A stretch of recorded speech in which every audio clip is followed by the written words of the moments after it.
Kolo Toure's bitter Arsenal dispute with Gallas, we didn't talk to each other. Kolo Toure is still remembered fondly around the red half of North London, with the Ivorian sealing his place in the hearts of Arsenal fans everywhere as a result of his performances in the unforgettable 2003 fourths invincible season. The same cannot be said for William Gallas, purchased from fierce London rivals Chelsea in a move that saw fan favourite and academy graduate Ashley Cole go in the other direction. The Frenchman struggled to endear himself to the Arsenal faithful in a 4-year period at the club, which was littered with low moments. The most obvious of which is undeniably his on-pitch meltdown at St Andrews in February 2008 after Arsenal let a late lead slip against Birmingham. Gallas was escorted off of the pitch by then-manager Arsene Wenger, but the damage to his status as club captain had been done. Gallas clearly did not have the support of his teammates, most notably Toure, who, as he revealed after his Arsenal exit, struggled to see eye to eye with his central defensive partner. The Ivorian explained how tensions reached such a boiling point that the pair would even refuse to communicate during games. The breakdown in their relationship sparked Toure's decision to hand in a transfer request. It was initially rejected, such was the desperation to keep him at the club, but on 13 April 2009, he submitted yet another request to leave. This one was accepted, and Wenger was resigned to losing Toure at the end of the 2008-9 season. It was a drastic step from Toure to make his desire to leave a club where he had achieved so much so public, but he deemed his position at the club untenable so long as Gallas was there with him. Having sealed his £16 million switch to Manchester City, Toure opened up on the bad blood between him and his French counterpart. Have your say? Did Wenger make a mistake in allowing Toure to leave? Comment below. When you play with somebody and you don't even talk to each other on the pitch, it's really difficult, he explained.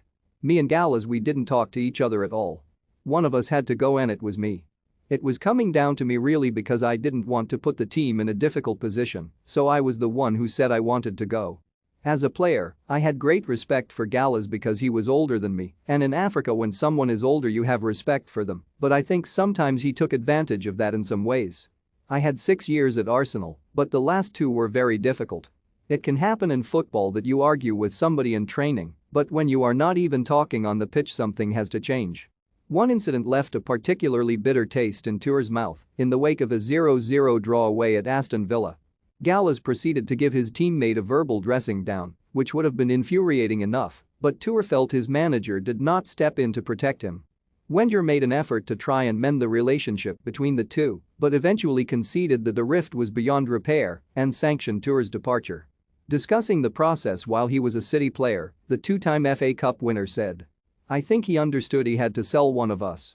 I didn't want to make any trouble to Arsenal because I had a really good time there and they gave me my chance. I was nobody when I went there and there is no problem with Arsene, not at all, I have huge respect for him. But I was not feeling happy in the team and, for me, I was looking for somewhere else and a new challenge.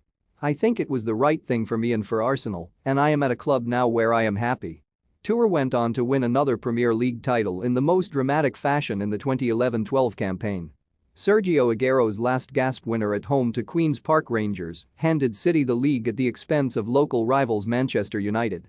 In 4 years at the Etihad, Toure arguably underwhelmed in terms of honours, one with just 1 league and 1 Community Shield to show for his efforts. Gallas, meanwhile, burned his Arsenal bridges once and for all by leaving the Gunners and making the short trip across North London to the club's most fierce rivals Tottenham.